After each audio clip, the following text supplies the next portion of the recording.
Good morning, glad you could tune in. Hey, I want to share something I picked up from Bob Goff in his book, Catching Whimsy. Yeah, this is from March 23rd. He shares from Romans chapter 7, verses 6 and 8. By dying to what bound us, we have been released from the law so that we serve in the new way of the Spirit and not in the old way of the written code. That's cool. Well, then he uses an illustration about skydiving. Have you ever gone skydiving? I have not, and I don't plan on it at any point in the near future. But he says there's two ways to do it. One, you can go down with somebody else, kind of you double or something, and that sounds less risky. But he said the other one is that you learn to solo free fall. And he said that sounded more interesting and challenging to me, and that sounds like Bob Goff. So skydivers make their jump with a main parachute, but they also have a backup parachute. After the parachute deploys, you have to look up. So you might think, well, there's not going to be a hole in it or something, but there's a lot of cords that go up to it. And if even one of them is over the top, the canopy, and it appears to open properly, it does slow you down, but it's really not working.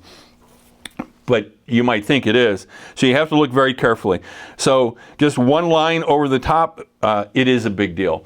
Because at the time, it won't seem like it, but as you get closer to the ground, like you're 50 feet away, you're going way, way, way too fast. And he says, you will likely crater when you hit the ground. I don't know exactly what that means in that context, but I don't think it's good.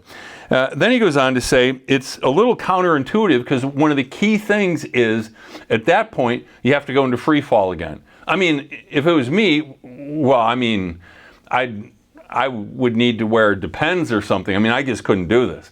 I don't think. But and I'd want to pull the second one right away. But that's the mistake that some people make.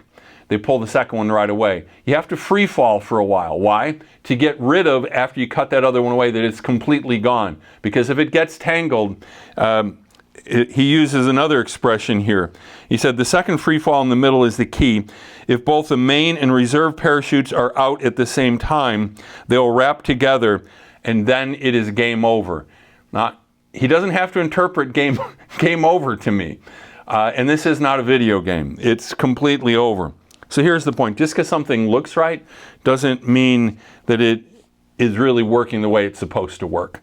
And isn't that true with us as human beings? There's so many things like, well, it's, I fit right in. It seems to be working right. But we need God's guidance, and we need to do things God's way. Sometimes we need to cut loose what isn't working and start over. And that's what Paul was saying.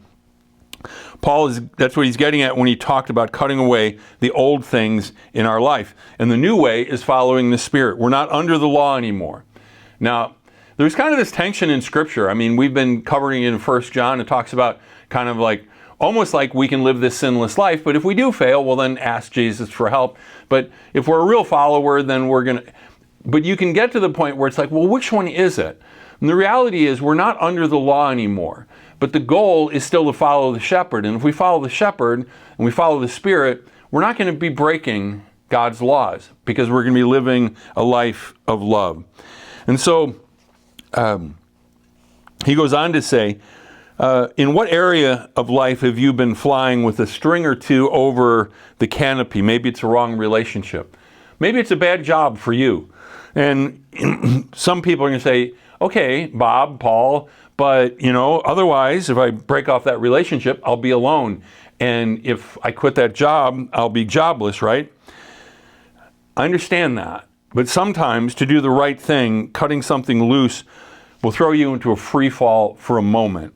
And it gets risky, and it feels risky, but the truth is, it's much riskier to keep doing things the way you are.